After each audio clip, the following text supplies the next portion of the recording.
আপনারা দেখতে পাচ্ছেন অসংখ্য মানুষ এই মতো বাঁধ ভাঙ্গা জোয়ার মাঠে কিন্তু প্রবেশ করতেছে মানুষ, হাজার লক্ষ লক্ষ মানুষ, প্রায় কোটি কোটি মানুষ আমাদের এই সমাগম।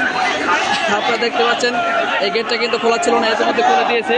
অসংখ্য মানুষ এভাবে আমরা রাস্তাটা দেখে আছি, কোটি কোটি মানুষ প্রায় হবে, অসংখ্য মানুষ এখানে ঢুকতেছে। আলহামদুলিল্লাহ আজকের এই সমাবেশ বাংলাদেশে এই সর্বপ্রহর এত বড় বৃহত্তর একটা মসজিদ, এত বড় বৃহৎ মসজিদ, এত বড় মসজিদ, এত বড় সমাবেশ বাংলাদেশে আর কখনো দেখেননি, এত বড় মসজিদ আর কখনো দেখেন নাই। আপনারা দেখতে পাচ্ছেন আজকে এই শরৎ উদ্যানে বাঁধ ভাঙা জোয়ার কিন্তু আসছে, লক্ষ লক্ষ মানুষ কিন্তু এই মুহূর্তে প্রবেশ করতেছে।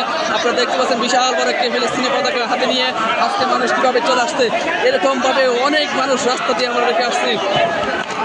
আপনারা যদি বলতে চাই এরকম মানুষ আর এই বাংলাদেশে এত বড় মজলিস কখনো হয় নাই।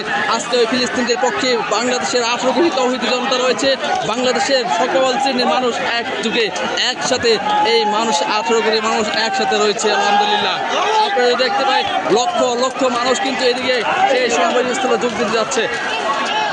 আলহামদুলিল্লাহ লক্ষ লক্ষ মানুষ কিন্তু চলে যাচ্ছে, দেখতে পাচ্ছেন এরকমভাবে লক্ষ লক্ষ মানুষ কিন্তু আসতেছে।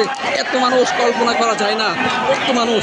আলহামদুলিল্লাহ আল্লাহ তুমি ফিলিস্তিনদের বিজয় দান করো। ফিলিস্তিনের পক্ষে আজকে বাংলাদেশে 18 কোটি জনতা এভাবেই বাদ ভেঙে চলে আসছে, এভাবেই কিন্তু চলে আসছে ফিলিস্তিনি মানুষের পক্ষে দাঁড়ার জন্য। ইহুদিবাদীদের যেই অত্যাচার করতেছে তার প্রতিবাদ করতে গিয়ে বাংলাদেশের 18 কোটি মানুষ আজকে সারা বাংলায় জেগে উঠেছে, সারা ঢাকা শহর আজকে কোনায় কোনায় মানুষ ভর্তি হয়েছে।